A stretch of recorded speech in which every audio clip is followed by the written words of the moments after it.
रूस और यूक्रेन के बीच बीती 24 फरवरी से शुरू हुई जंग अब क्या अपने अंतिम पड़ाव पर पहुंच चुकी है। बीते एक सप्ताह से यूक्रेन की सरजमी पर रूसी हमलों के बाद यही सवाल दुनिया के सामने मुंह बाए खड़ा है।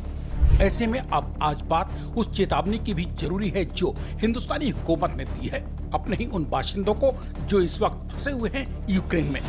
उसी यूक्रेन में जो यूक्रेन बीते करीब 8 महीने से रूस के पांवों में पड़ा भीख मांग रहा है पनाह, जान छोड़ देने की। जिद्दी रूस है कि मगर अब यूक्रेन को किसी भी कीमत पर माफ करने को राजी नहीं है जब तक कि यूक्रेन रूस के हाथों अपनी ही सरजमी के भीतर जमींदोज नहीं हो जाता है। सीधे सपाट शब्दों में कह सकते हैं कि अब रूस यूक्रेन की जंग आर पार की है। जिस तरह से बीते करीब 7 दिनों से रूस ने यूक्रेन के सिर और सीने पर रूह कपा देने वाली भीषण बमबारी शुरू की है वो इसकी चश्मदीद है। इन बदतर हो चुके हालातों को हिंदुस्तानी हुकूमत ने वक्त रहते भांप लिया है। इसीलिए उसने अब यूक्रेन में फंसे अपनों को सुरक्षित रखने और वहां से सुरक्षित निकालने के लिए फिर नई सलाह यानी चेतावनी जारी की है। इस चेतावनी में भारत ने यूक्रेन में फंसे अपनों को डराया नहीं है वरन उन्हें चेताते हुए कहा है कि यूक्रेन के हालात बद से बदतर हो चुके हैं।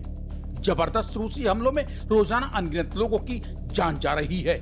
आइंदा और भी ज्यादा हालात खराब होने की ही खुफिया जानकारियां मिल रही हैं। ऐसे में जितनी जल्दी संभव हो सके यूक्रेन में फंसे हिंदुस्तानी वहां से तुरंत सुरक्षित या तो बाहर निकलने की कोशिशें करें या फिर वे हर लम्हा यूक्रेन में मौजूद अपने यानी हिंदुस्तानी दूतावास से सलाह मदद लेने के लिए उससे संपर्क में रहें। इस बीच बड़ी संख्या में हिंदुस्तानियों ने यूक्रेन को खाली भी कर दिया है।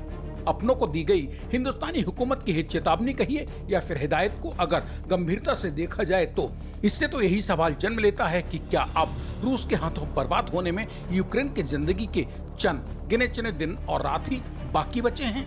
क्या भारत अपने जिद्दी दोस्त रूस के खतरनाक रुख और इरादों को ताड़ पहचान चुका है कि अब चाहे दुनिया की कोई भी ताकत क्यों ना हो उसके यानी रूस के सामने आकर अड़ जाए, रूस मगर अब यूक्रेन को उसी की सरजमी में जमींदोज करने से पहले नहीं रुकेगा। यूक्रेन में मौजूद हिंदुस्तानी दूतावास ने वहां फंसे अपनों से कहा है कि वे यूक्रेन को रातों रात छोड़ने में कतई देर न करें। यूक्रेन छोड़ने के लिए वहां फंसे भारतीय किसी भी वक्त सीमा पार करने के लिए यूक्रेन में मौजूद भारतीय दूतावास की मदद लेने के लिए स्वतंत्र हैं।